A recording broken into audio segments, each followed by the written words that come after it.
Notre débat centré sur les décisions qu'a prononcées le président Abdel Fattah al-Sisi lors de l'iftar de la famille égyptienne. Et pour aborder ce sujet, nous avons le plaisir d'accueillir au bout du fil Dr Yousra Chaaban, qui est maître de conférence à l'université de Ain Shams, membre du programme présidentiel et membre du Conseil de la femme. Bonjour Dr Yousra. Bonjour.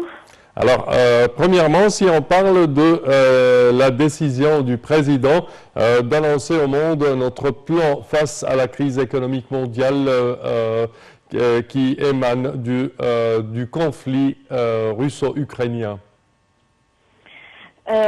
Comme vous savez, ces décisions, le président Sisi essaye d'intégrer tous les acteurs économiques et tous les acteurs industriels pour faire face justement à cette crise économique russe-ukrainienne. Alors il veut renforcer, comme vous avez vu dans ces décisions, il veut renforcer d'une part l'agriculteur égyptien en lançant et en rappelant que l'Égypte elle est toujours un pays d'agriculture.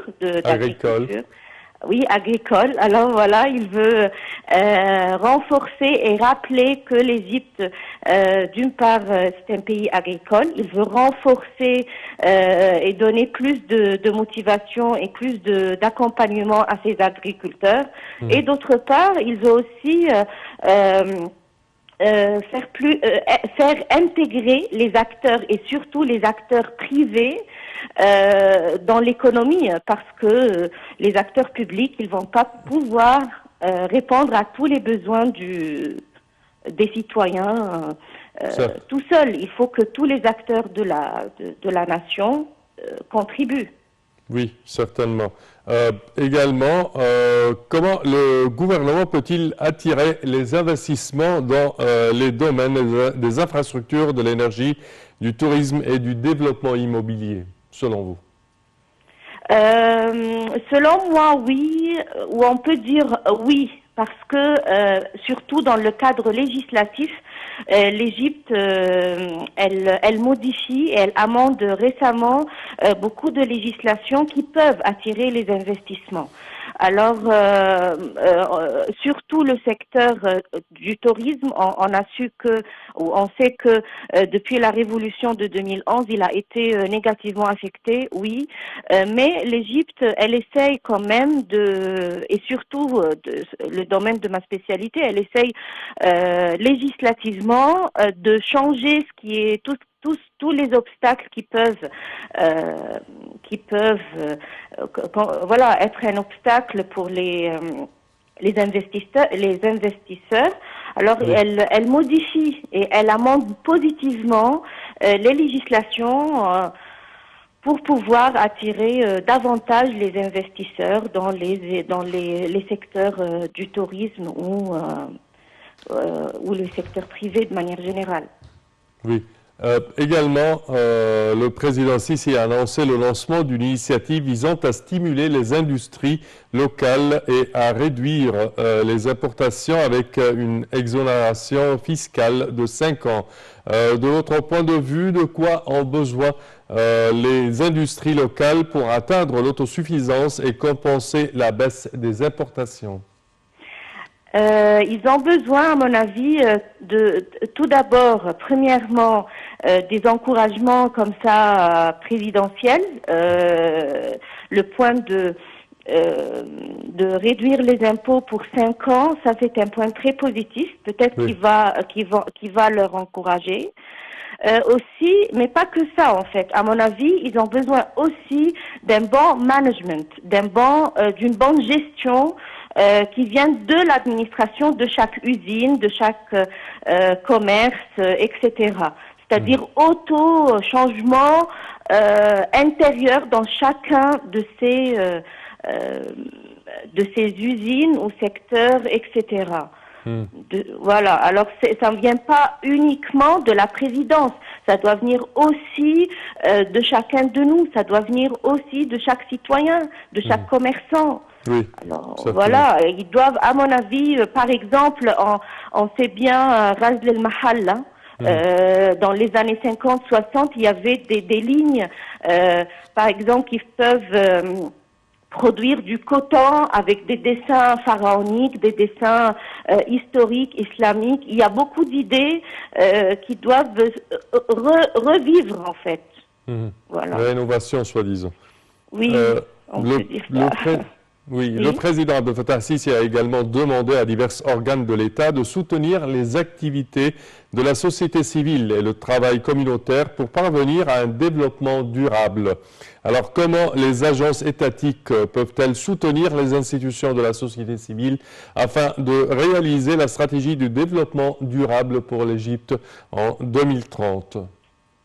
À mon avis, il faut tout d'abord faire beaucoup de partenariats entre les secteurs de la société civile et les secteurs publics. Sous diverses formes. Comme vous savez, le secteur de la société civile, il est très important parce qu'il est un acteur parmi d'autres acteurs. Alors, l'Égypte, elle doit, et ce qui a fait le président El-Sisi, il n'a pas exclu les acteurs. Au contraire, comme je vous dis, la philosophie de toutes ces décisions, c'est bien une intégration de tous les acteurs, quels que soient des acteurs privés, des acteurs publics, des acteurs de la société civile. Et le rôle de la société civile, est très très important pour la sensibilisation des citoyens, pour faire des actes et des colloques, pour faire des coopérations et des partenariats avec les secteurs publics. À mon avis, cette coopération sera fructueuse entre la société civile et les acteurs publics sous forme de partenariat, sous forme de protocole de coopération dans des sujets particuliers qui peuvent aider l'Égypte pour atteindre cette stratégie de développement durable de 2030. Oui, pareillement, le président, en essayant de promouvoir l'économie égyptienne, a décidé d'introduire en bourse égyptienne les entreprises des forces armées. Comment voyez-vous cette décision ? Bon, cette décision, moi, je la prends avec un peu de précaution, contrairement à ce que je vous ai dit au départ, parce que le budget des forces armées, il est un peu, comment on peut dire,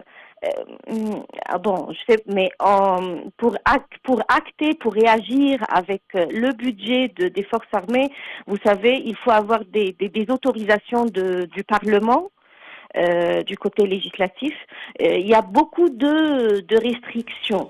Bon, c'est une bonne initiative de dire de faire ça dans les bourses égyptiennes, etc. Oui, c'est aussi dans la philosophie d'intégration. Ok, mais est-ce qu'on va la prendre avec une certaine précaution? Ça, j'ai pas de réponse. Je ne sais pas, mais on va voir avec la pratique. On va voir, mais d'après ce que je sais, et même au niveau législatif et tout, au niveau des lois, pour acter ou pour réagir avec le budget des forces armées, il y a certaines étapes, il y a certaines restrictions, il y a une procédure juridique particulière à adopter et à respecter lorsqu'on traite avec le budget des forces, surtout des forces armées. Alors, mais comme je vous dis dès le départ, c'est une philosophie d'intégration. Bon, pourquoi pas? Comme je vous dis, c'est un acteur. Les forces armées ont maintenant beaucoup d'entreprises et qui contribuent essentiellement aux besoins, ou ils répondent essentiellement aux besoins des citoyens. Alors, c'est comme on dit au départ, c'est un des acteurs importants dans la société égyptienne. Le fait de rendre ça, peut-être c'est une idée, comme je vous dis, d'intégration et d'intégration, quoi. C'est un acteur commercial important qui doit, Le président Sisi a également ordonné au gouvernement de lancer un programme de 4 ans qui permettrait au secteur privé de détenir des participations dans des actifs appartenant à l'État. Alors, l'importance de cette décision, une décision qui permette au secteur privé de détenir des participations dans des actifs appartenant à l'État. Oui. Vous savez, pour le secteur privé, il peut faire des actions de pro bono, de bénévolat. Oui. Alors, il a deux volets. Le secteur privé, certainement, il cherche un intérêt, il cherche des bénéfices, bien sûr. Ça. Mais on peut dire, il veut quand même que le secteur privé acte avec ce volet ou cette casquette intérêt général ou intérêt public. Alors, c'est un encouragement pour le secteur privé, Oui. mais en même temps, à mon avis, de l'autre côté, le secteur privé, il va quand même chercher un bénéfice. Alors, on va voir certainement dans les jours et les mois qui viennent, des coopérations, des partenariats. On va voir en fait sous quelle forme ces secteurs privés vont pouvoir intégrer et trouver le juste milieu ou le juste intérêt ou le juste équilibre entre leurs intérêts privés et la mission en quelque sorte d'intérêt public ou d'intérêt général. Parmi les décisions figure cette décision de nouer un dialogue politique sur l'action nationale. Le dialogue inclut toutes les forces à créer une atmosphère politique sain et fort. Oui, quand vous savez l'intention du président Abdel Fattah el-Sisi dès plusieurs années, c'est d'intégrer surtout des secteurs comme la jeunesse, comme les femmes, comme etc. Alors cette initiative de dialogue, elle est en quelque sorte aussi, à mon avis, une intégration. Mais on ne doit pas oublier que c'est le Parlement aussi qui est doté ou qui doit prendre et qui doit discuter et qui doit échanger, etc. On peut dire que peut-être que ce dialogue social, il va créer ou récréer le rôle des partis politiques égyptiennes, peut-être. Maintenant, on a plusieurs partis politiques. Peut-être que ça va donner un coup de vie à ces partis politiques, parce que le dialogue social, il va intégrer toutes sortes d'acteurs à la société égyptienne. Mais on ne doit pas oublier que c'est déjà le rôle primaire du Parlement et des partis politiques. Alors, j'espère bien que ce dialogue social soit une initiative d'une récréation ou d'une revie pour les partis politiques égyptiens. Parfait, Dr Yassera Chaaben. Au terme de cette édition, nous tenons à vous remercier de vos explications. Merci à vous. Je répète que vous êtes maître de conférence à l'Université de Ain Shams et membre du programme présidentiel et membre du Conseil de la femme. Merci à vous. Chers téléspectateurs, malheureusement, notre temps a été à bout. Au terme de cette édition, je tiens à vous remercier d'avoir été des nôtres et je vous donne rendez-vous demain à la même heure pour une nouvelle édition de Bonjour l'Égypte. Au revoir.